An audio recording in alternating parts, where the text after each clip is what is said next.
घने हरे भरे जंगल के बीच एक बहुत ही सुंदर मोर रहता था। उसके पंख नीले आसमान जैसे चमकते थे, जिन पर हरे और सुनहरे रंग की आंखें बनी थी। जब वह अपने पंख फैलाकर नाचता तो ऐसा लगता जैसे जंगल में इंद्रधनुष उतर आया हो।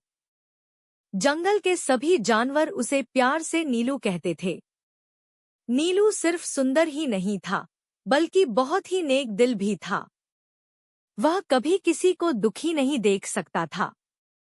अगर कोई छोटा जानवर रास्ता भटक जाता तो नीलू उसे सही रास्ता दिखाता। अगर कोई उदास होता तो वह अपने नृत्य से सबको खुश कर देता। नीलू का घर जंगल के बीचों बीच एक बहुत पुराने बरगद के पेड़ के पास था। वही पेड़ उसकी पहचान था। उसकी छाया में वह बचपन से पला बढ़ा था।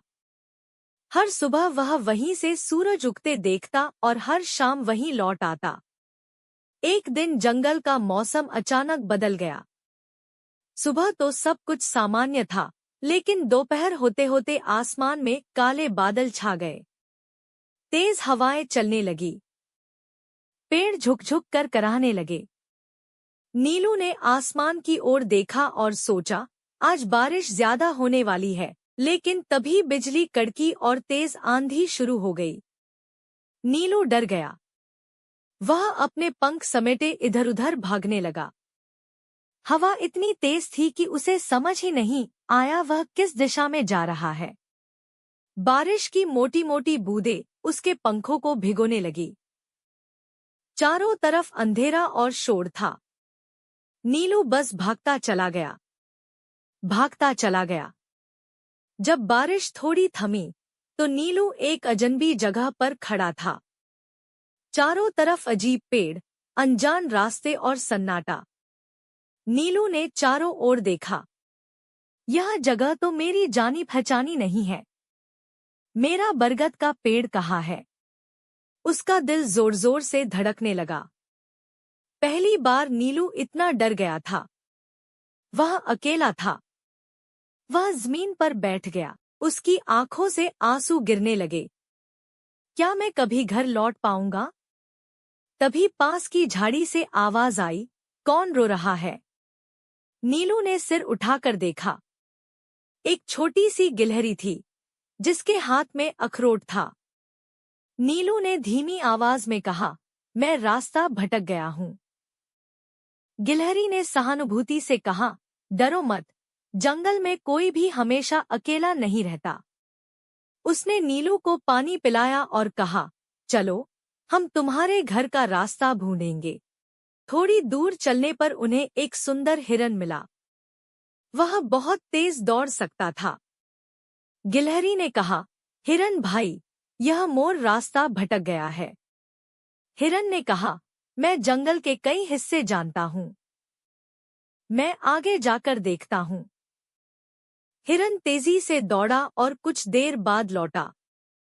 दूर दूर तक बरगद का पेड़ नहीं दिखा, लेकिन हम हार नहीं मानेंगे।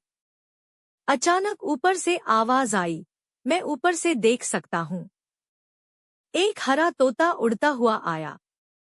उसने कहा, मैं बहुत ऊंचाई से जंगल देख सकता हूँ। तोता आसमान में उड़ गया। नीचे सब इंतजार करने लगे। कुछ देर बाद वह लौटा। बहुत दूर एक बड़ा बरगद दिख रहा है, लेकिन रास्ता मुश्किल है। नीलू की आंखों में चमक आ गई। वही मेरा घर है।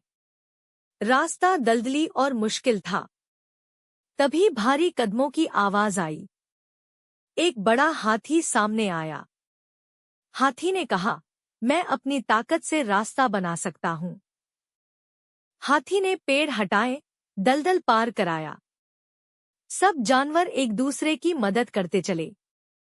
रात हो गई। जंगल में अजीब आवाजें आने लगी। नीलू डर गया।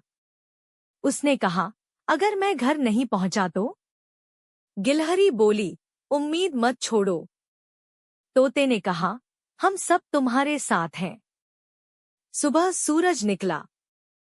दूर से बरगद का विशाल पेड़ दिखने लगा। नीलू खुशी से रो पड़ा। वह दौड़कर अपने घर पहुंचा। उसके माता पिता और दोस्त खुशी से झूम उठे। नीलू ने सबको गले लगाया। आज मैंने सीखा, दोस्ती सबसे बड़ी ताकत है। कहानी की सीख। उस दिन के बाद नीलू पहले से भी ज्यादा दयालु हो गया। वह हर किसी की मदद करता। अकेले चलोगे तो डर लगेगा, लेकिन दोस्त साथ हो तो कोई रास्ता मुश्किल नहीं।